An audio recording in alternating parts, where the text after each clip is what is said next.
নমস্কার সকলকে, তোমাদের একটা ছোট্ট রেসিপি তোমাদেরকে শেয়ার করছি। আশা করি তোমাদের ভালো লাগবে। প্লিজ একবার বাড়িতে ট্রাই করো এবং আমাকে জানিও কেমন হয়েছে। আমি রসুন আর কাঁচা লঙ্কা একটু কেটে নিলাম, পেঁয়াজ কুচিয়ে নিলাম, রসুন কাঁচা লঙ্কাটা পেস্ট করে নিলাম, পেঁয়াজটা সরু সরু করে কেটে নিয়েছি। আর নর্মাল বাসমতি যে মগরা রাইস আছে সেইটা আমি আগে একটু করে নিলাম, ভাতটা করে ছেঁকে নিয়ে রেখে দিয়েছি। তারপর কড়াই সাদা তেল দিলাম, দিয়ে পেঁয়াজটা ভাজতে দিলাম। পেঁয়াজটা আমি খুব লাল করে ভাজবো না, মোটামুটি পেঁয়াজটা একটু নরম হয়ে গেলেই হবে।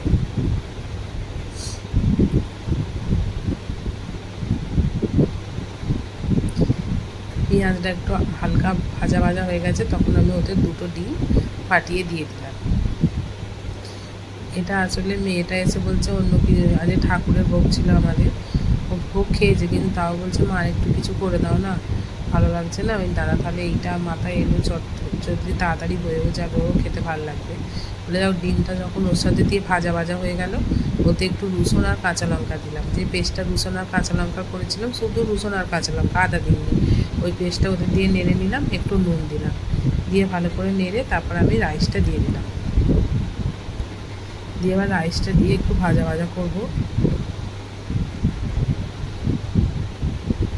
তারপর একটু আমি চেখে দেখলাম নুন টুন সব ঠিক আছে কিনা, দেখলাম মোটামুটি ঠিক আছে। তোমরা চাইলে একটুখানি মিষ্টি দিতে পারো, আমি মিষ্টিটা অ্যাড করিনি, কারণ আমাদের মেয়েটা মিষ্টি ভালোবাসে না, তো মিষ্টি দিলে ব্যালেন্স থাকবে স্বাদটা। আচ্ছা, তো চিলি ফ্লেক্স দিলাম আর অরিগ্যানো অ্যাড করলাম।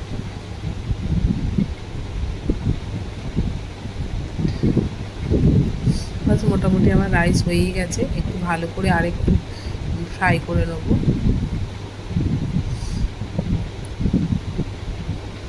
আমি এটা সাদা তেলে করেছি, এটা সাদা তেলেই করবে। আর আমি এতে একটু বাটার অ্যাড করেছিলাম নামাবার আগে, ওটা কোনো কারণে স্কিপ হয়ে গেছে। বাটার একটু দিয়েও ভালো লাগবে। বাস, আমার রাইসটা রেডি, চটজলদি, শুধু কিছুই লাগবে না, এটা দিয়ে বাচ্চারা খেয়ে নেবে, পেটও ভরে যাবে, মনও ভরে যাবে। প্লিজ বাড়িতে একবার ট্রাই করে দেখো এবং কেমন হয়েছে আমাকে অবশ্যই জানিও। Thank you for watching.